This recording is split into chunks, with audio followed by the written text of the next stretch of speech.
Hello guys, स्वागत है आपका आपके चैनल टारगेट प्लस पर। और मैं अमित पाल बेटा बीपीएससी बिहार प्राथमिक शिक्षक भर्ती को लेकर के जो सिलेबस का लेकर के बेटा आपको अपडेट आया है, वो सिलेबस जीएस पेपर का, उसको लेकर के मैं आपको अपडेट देने वाला हूँ। कौन कौन सी चीज़ें आपको पढ़नी है, कैसे पढ़नी है बेटा।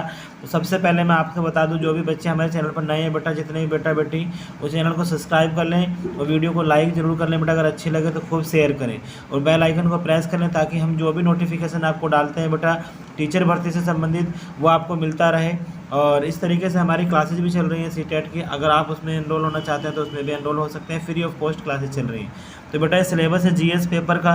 तो जीएस पेपर में सबसे पहले आपको, अगर मैं यहाँ पे दिखाऊं तो भारतीय राष्ट्रीय आंदोलन, ये आप देख रहे होंगे भारतीय राष्ट्रीय आंदोलन की पॉलिटिकल साइंस आपको पढ़ना है। तो पॉलिटिकल साइंस में कौन कौन से टॉपिक ऐसे हैं जो आपको पढ़ने बहुत ज़रूरी हैं। तो पॉलिटिकल साइंस में मैं आपको बता दूं कि भारतीय राष्ट्रीय कांग्रेस, अगर आप देख रहे हो, ठीक है, रोलेट एक्ट, जलियांवाला बाग हत्याकांड, महात्मा गांधी, दिल्ली दरबार, मुस्लिम समझौता, कांग्रेस अधिवेशन। देखिए जो भी क्वेश्चंस आएंगे आपके, वो मोस्टली या तो फिफ्थ क्लास से लेकर के 6, 7 और 8, ये आपकी हिस्ट्री उठेगी। ठीक है, यहाँ से आपकी पॉलिटिक्स उठेगी।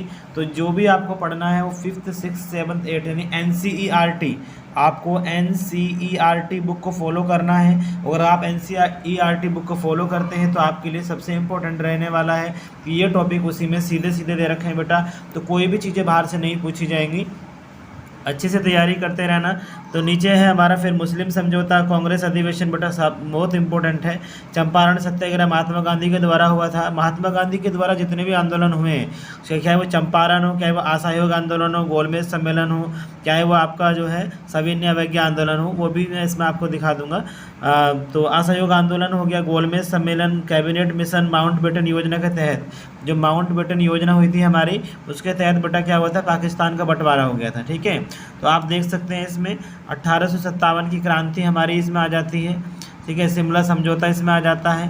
और उसके बाद इसमें अगर आप देख रहे हो तो बंगाल विभाजन और सविनय अवज्ञा आंदोलन। तो ये पूरा का पूरा जो 15 टॉपिक है बेटा, ये हमारे पॉलिटिकल साइंस के हैं, यानी वो सब के सब पॉलिटिकल साइंस में हमारे आने वाले हैं। और इस तरीके से 100% में ये यहाँ से आपसे बोलता हूँ कि 100% इन टॉपिक से ही क्वेश्चन आपका बनने वाला है। तो ये हमारा पॉलिटिक्स का था। अब मैं आपको बताऊँगा ज्योग्राफी का सिलेबस। तो ज्योग्राफी का सिलेबस जो होने वाला है आपका, वो इस तरीके से है कि इंडियन वर्ल्ड ज्योग्राफी यानी जो भूगोल है बेटा, तो भूगोल भी आपको जो है, जो भूगोल पढ़ना है आपको, वो आपको लेकर के 5th क्लास से 5th, 6th, 7th और 8 ये आपको पढ़ना है। और हो सके तो बेटा 3rd और 4th की जो छोटी छोटी बुक है, हमारा भारत या हमारी दुनिया, वो आप पढ़ सकते हैं।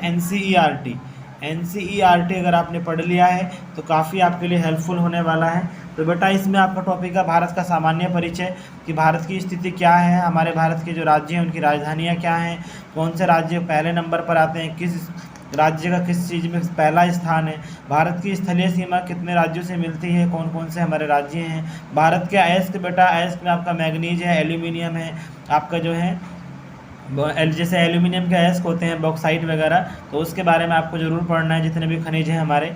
भारत की जलवायु के बारे में कि भारत की जलवायु कैसी है, नर्म जलवायु है, गर्म जलवायु है, कैसी है, तो वो जलवायु के बारे में आप पढ़ेंगे। भारत की मिट्टी हमारे भारत में कई प्रकार की पाई जाती है, काली मिट्टी, पीली मिट्टी, दोमट मिट्टी, ठीक है बेटा, लेटराइट मिट्टी, लाल मिट्टी। तो आपको मिट्टी को डिटेल में पढ़ना है, कौन सी मिट्टी कौन सी फसल के लिए उपयोगी होती है और कौन सी मिट्टी किस राज्य में सबसे ज़्यादा पाई जाती है। तो वो सारी चीज़ें मैं आपको बता दूं बेटा, ये आपका जो है लगभग 8th क्लास में भी लेसन है भारत की जो मिट्टी है। और अगर आपको और भी डिटेल में पढ़ना है तो 10th क्लास में आपको ये लेसन मिलेगा कि वहाँ पर एक जलवायु के नाम से भी लेसन आएगा और वहाँ पर एक मिट्टी के नाम से भी लेसन है आपका भूगोल में।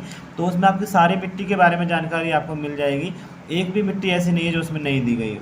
अगर हम जलवायु और वायुमंडल की बात करें तो ये आपका टॉपिक 8th क्लास से लिया गया है कि जलवायु और वायुमंडल, जलवायु को डिटेल में बताना है कि जलवायु किसे कहते हैं, कौन कौन सी इसमें चीज़ें हैं, वायुमंडल में कौन कौन सी गैसें पाई जाती हैं। जैसे कि आपको पता है कि नाइट्रोजन सबसे ज़्यादा हमारा है, 78% है, उसके बाद ऑक्सीजन 21% है, उसके बाद बाकी की जो बची हुई गैसें आती हैं वो आ जाती हैं।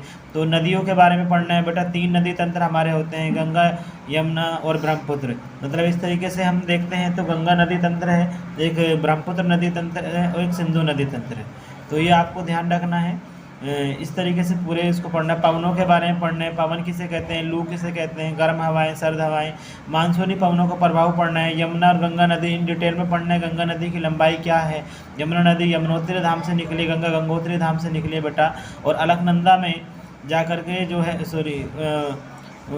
अलकनंदा और भागीरथी जो है हमारी हरिद्वार में आकर के बेटा मिल जाती है, तो गंगा नदी बन जाती हैं। अफवाह तंत्र और द्रोणी, मतलब जो नदियों का तंत्र होता है उसको अफवाह तंत्र बोलते हैं, जहाँ से पानी निकलता है। तो ये सारे के सारे टॉपिक 100% क्वेश्चन यहीं से बनने वाला है। तो अब आपके बेटा मैं आपको बता दूं कि 100% पेपर यहीं से आएगा, ये बिल्कुल क्लियर है। जो भी बेटा हमारे चैनल पर नए जुड़े हैं बेटा, वो चैनल को सब्सक्राइब कर लें, वीडियो को लाइक कर लें बेटा। आपको जो भी पेपर बीपीएससी अभी डालेगा या कोई भी अगर प्रीवियस ईयर का पेपर होगा तो मैं आपको ज़रूर शेयर करूंगा। उसके लिए आप चैनल को सब्सक्राइब कर लें बेटा, बेल आइकन को प्रेस कर लें ताकि आपको हर एक अपडेट मिलता रहे। शिक्षक भर्ती से लेकर के कोई भी शिक्षक भर्ती होगी, किसी भी स्टेट में हो, किसी भी राज्य में हो, उसका अपडेट सबसे पहले आप तक पहुंचाने की जिम्मेदारी बेटा हमारी है। कैसे कब अपडेट निकलता है, कौन सी स्थिति में निकलता है, क्या परिस्थितियां होती हैं, कैसे अप्लाई करना है, बीपीएससी की हर एक पल पल की खबर मैं आपको देता रहूँगा। और जो बच्चे सीटेट में अप्लाई कर रहे हैं बेटा, वो भी अपने ध्यान से पढ़ते रहें और आप लोग भी खूब तैयारी करें। सीटेट की क्लासेस निरंतर मैथ की चल रही है हमारी, तो आप उसमें भी ज्वाइन हो सकते हैं। तो जो भी बच्चे हैं अच्छे से पढ़ें बेटा, खुश रहिए, मेहनत करिए। तब तक के लिए टेक केयर।